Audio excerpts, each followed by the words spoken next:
अभी recently UK में एक स्कूल को तकरीबन 1 लाख पाउंड जो पाकिस्तानी तकरीबन बनते हैं 4 करोड़ रुपए वो अदा करने पड़े। और किस चीज़ के लिए? एक छोटी सी घड़ी को ठिकाने लगाने के लिए।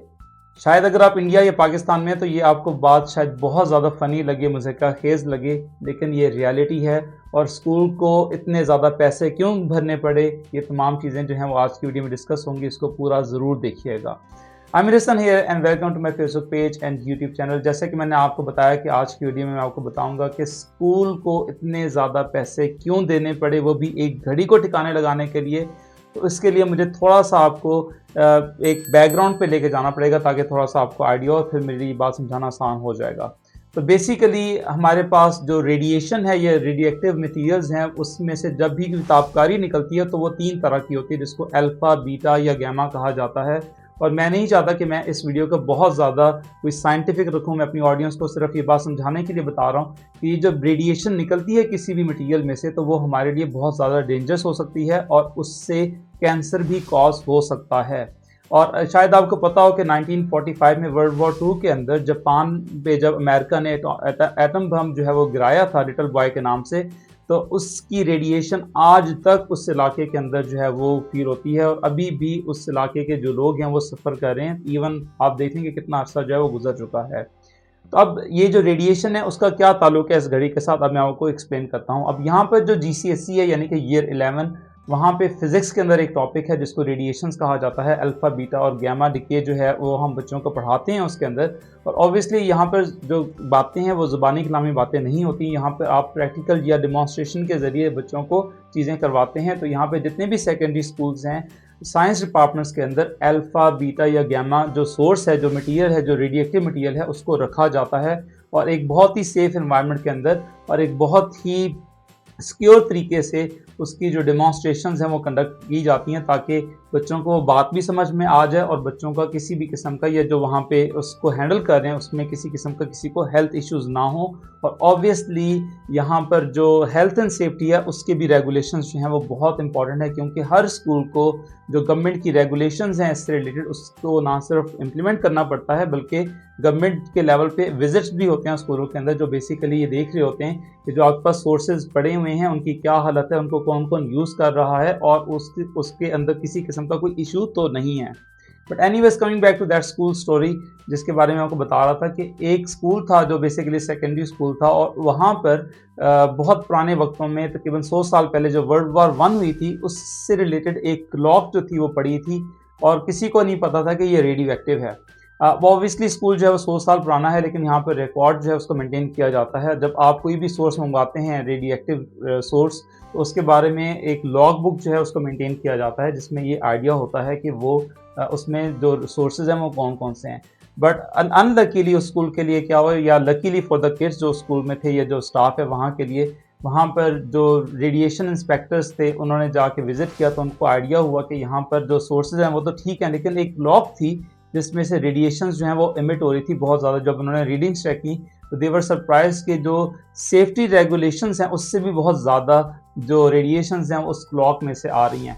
फिर स्कूल की लॉग बुक चेक की गई और देखा गया कि क्या ये सोर्स चाहिए, कब परचेज़ की गई है, कहाँ से इसका ताल्लुक है। तो कोई भी नहीं बता सका कि ये घड़ी जो है वो कहाँ से है, क्योंकि अब 100 साल पुरानी घड़ी है। ऑब्वियसली रिकॉर्ड्स मेंटेन किए जाते हैं लेकिन वो एक घड़ी थी और ऑब्वियसली वो टाइम बता दी थी, तो हो सकता है कि किसी ने उसका लॉग जो है वो मेंटेन ना किया हो। लेकिन क्योंकि 1940s में कितना किसी को आइडिया नहीं था रेडियो एक्टिव मटेरियल के बारे में, बल्कि उस टाइम में यूरेनियम जो है वो ग्लासों में भी लोग यूज़ करते थे ग्लोइंग इफेक्ट देने के लिए। तो क्या पता किसी ने उस क्लॉक में रेडियो एक्टिव मटेरियल जो है थोड़ा सा रख दिया हो ग्लोइंग के लिए और वो रेडिएशन जो है वो इमिट कर रहा हो। बट एनीवेज जब वो उसको देखा गया, जांचा गया, तो पता चला कि वो रेडियो एक्टिव सोर्स है और उससे फिर ऑब्वियसली जो बच्चों की हेल्थ एंड सेफ्टी है और जो उसके साथ लोग लिंक्ड हैं साइंस डिपार्टमेंट में, उनकी भी सेफ्टीज़ जो है वो आती है कंसर्न के अंदर। तो फिर स्कूल को कहा गया कि आपने फ़ौरन ही अर्जेंट बेसिस के ऊपर इस क्लॉक को डिस्पोज करना है। पाकिस्तान होता तो क्या होता कि उसको हम शायद कचरे की बिन में फेंक देते, क्योंकि हमें तो इतना ज़्यादा पता नहीं है इन चीज़ों के बारे में या हम इतना ज़्यादा केयर नहीं करते। बट लेकिन यहाँ पे यूके के अंदर बहुत ज़्यादा स्ट्रिक्ट रेगुलेशंस हैं। अगर कोई रेडियो एक्टिव मटीरियल है या सोर्स है तो वो कैंसर भी कॉज कर सकता है। और अगर आप आज लेट्स से कि आज आपकी बॉडी में अल्फ़ा, बीटा या गैमा में से कोई भी रेडिएशन पास हुई है तो हो सकता है आपको उसका कोई इतना फ़र्क ना पता चले, लेकिन रिसेंटली मैं पढ़ रहा था कि हो सकता है कि 20 साल बाद या 30 साल बाद आपकी बॉडी के अंदर कैंसर जो डेवलप हो जाए। तो मतलब ये बहुत ज़्यादा सीरियस इश्यूज होते हैं कि रेडिएशन आपकी बॉडी में से पास कर जाए तो बहुत ज़्यादा आपकी बॉडी के ऊपर जीन्स के अंदर या डीएनए में चेंजेस आ सकती हैं। तो इसलिए यूके गवर्नमेंट की रिक्वायरमेंट है कि इसको प्रॉपर तरीके से डिस्पोज किया जाए, और स्कूल ये काम खुद से नहीं कर सकते। उसके लिए प्रॉपर ऑर्गेनाइजेशंस होती हैं, प्रॉपर कंपनीज होती हैं जो बेसिकली आकर पहले तो एनालाइज करती हैं कि वो रेडियो एक्टिव मटीरियल या रेडियो एक्टिव सोर्स था कौन सा, और उसके बाद फिर वो उस सोर्स के हिसाब से उसको प्रॉपर तरीके से उस ठिकाने लगाने का बंदोबस्त जो है वो करते हैं। तो बस फिर जब स्कूल ने ऑब्वियसली गवर्नमेंट ने जब उनको कहा कि आपने इसको डिस्पोज करना है, तो फिर उस स्कूल ने जब एजेंसी को कांटेक्ट किया तो पता चला कि जो मटेरियल है ये काफ़ी ज़्यादा, पहली बात है डेंजरस है और बहुत ज़्यादा रेडिएशन इससे निकल रही हैं।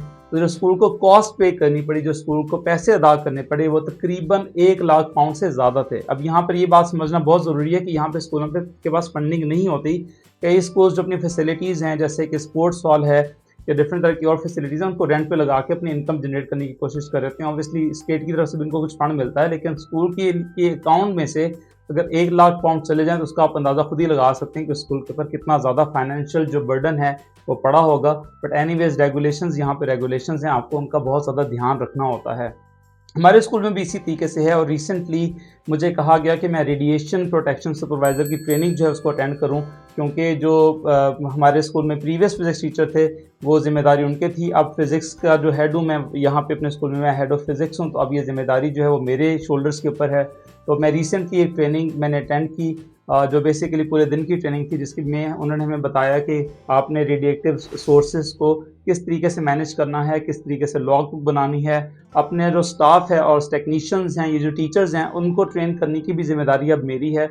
जब मैं ट्रेनिंग दूंगा तो उसके बाद ही वो टीचर्स जो हैं या वो स्टाफ है वो अब रेडिएक्टिव मटीरियल्स को यूज़ कर सकता है, अदरवाइज़ वो यूज़ नहीं कर सकते।